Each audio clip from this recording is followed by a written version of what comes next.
Muhammad and Zainab. The story is based on the history of Islam written by Tabari and Ibn Sa'd and Aisha Ahmed's article titled Sex with Daughters-in-Law, Divinely Ordained in Islam. Zaid bin Muhammad was a freed slave of Prophet Muhammad, and the Prophet then adopted him as his own son. Zaid then became one of the leaders of Muslim army. Zaid had already married and have children, but Muhammad married him with other women named Zainab. One day, Muhammad came to Zaid's house and looking for him. Zaid, where are you? Zaid was not at home at the time, and Muhammad found Zainab still on her bed. Oh, Rasulullah, Zaid was not at home right now. Zainab jumped up quickly and excited the admiration of Allah's messenger. Glory be to Allah Almighty who causes hearts to turn. Then Muhammad left the house. Zainab was wondering what did Muhammad mean by his saying. When Zaid came home, Zainab told him what happened. They realized that Muhammad was sexually attracted to Zainab because Zaid loved his adopted father. He was willing to offer his wife to Muhammad. So Zaid came to the Prophet's house. Rasulullah, you are just like my own dad. If you are interested in Zainab, then I will divorce her so that you can marry her. No need to do that.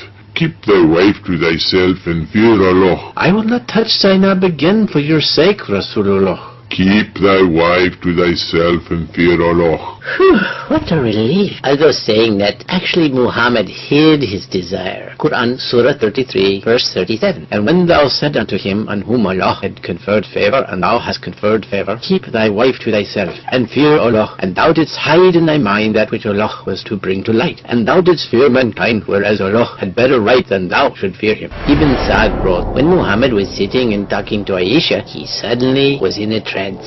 After that, he smiled and said, Who will go to Zainab to bring her the glad tidings that God from above gave her to me in marriage? I feel that your Lord hastens in fulfilling your wishes and desires. To make a long story short, Zainab was in Muhammad's bed within a few days. Quran, Surah 33, verse 37. So when Zayd had performed the necessary formality of divorce from her, we gave her unto thee in marriage, so that henceforth there may be no sin for believers in respect of wives of their adopted sons, when the latter have performed the necessary formality of release from them. The commandment of Allah must be fulfilled. In Arab culture, a daughter-in-law was like one's own daughter, irrespective of whether the son was biological or adopted. The news that the Prophet violated his own beloved son's wife enraged Madinans. They confronted him. Rasulullah, open the door!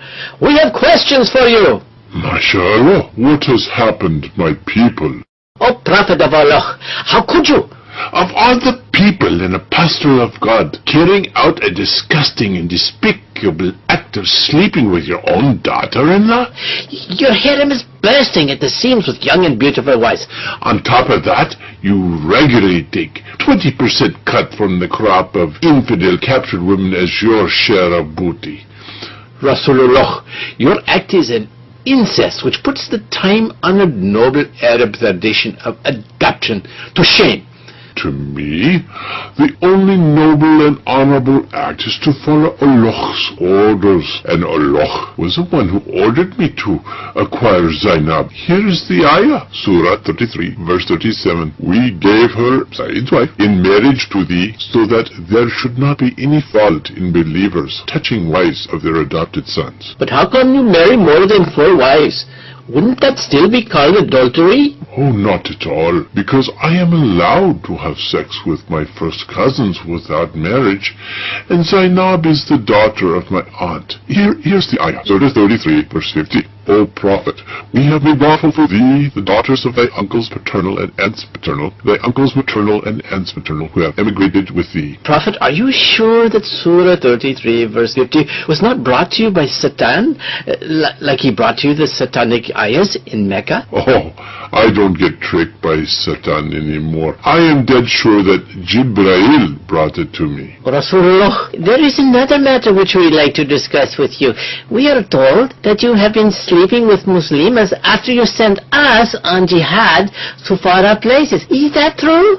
Oh, yes, it is. Believing women offer themselves to me in the hope of salvation and special favors from Allah in the hereafter, and Allah has allowed me to fulfill the request by Surah 33, Ayah 50. And also allowed is any woman believer if she gives herself to the Prophet and if the Prophet desires her to have sex.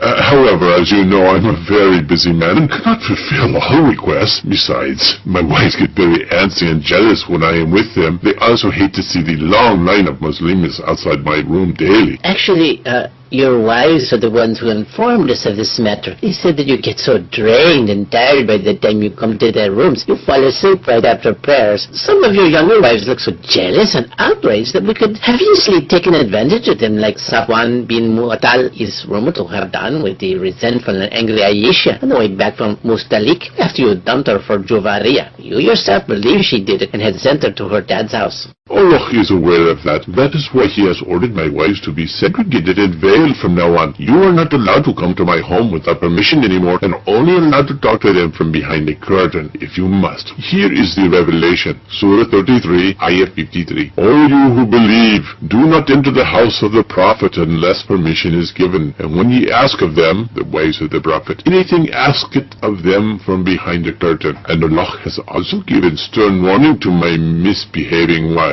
Surah 33, Ayah 30. O wives of the Prophet, whoever of you commits an open indecency, the punishment shall be increased to her doubly. Can't we at least marry them when you're dead and gone? Because poor girls look so young and unfulfilled while you're old and ready to kick the bucket. No way. Nobody should touch them even after I'm gone. Why not? You do it. Because Allah said so. Surah 33, verse 53. And ye must not marry his wives after him forever. This would be a grave offense to God. Oh, forget about your wives.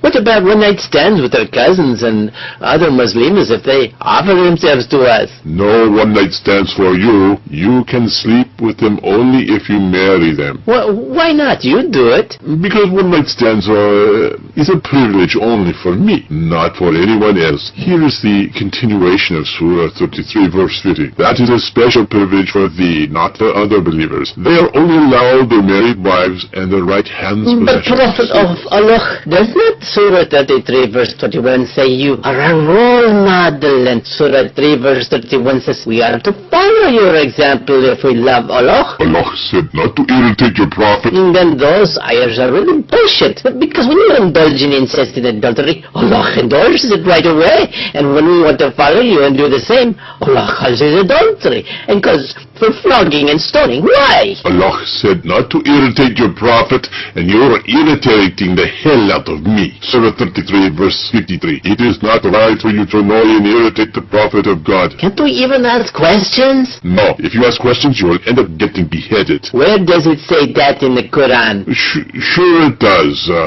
Surah 5, verses 101, 102 says, don't ask questions. You lose faith by asking questions. The moral of the above fill-in-the-blank Quranic story. Your brain is like your donkey, and Islam is like a mosque. You can ride your donkey anywhere you want, but when you enter the mosque, leave your donkey at the gate.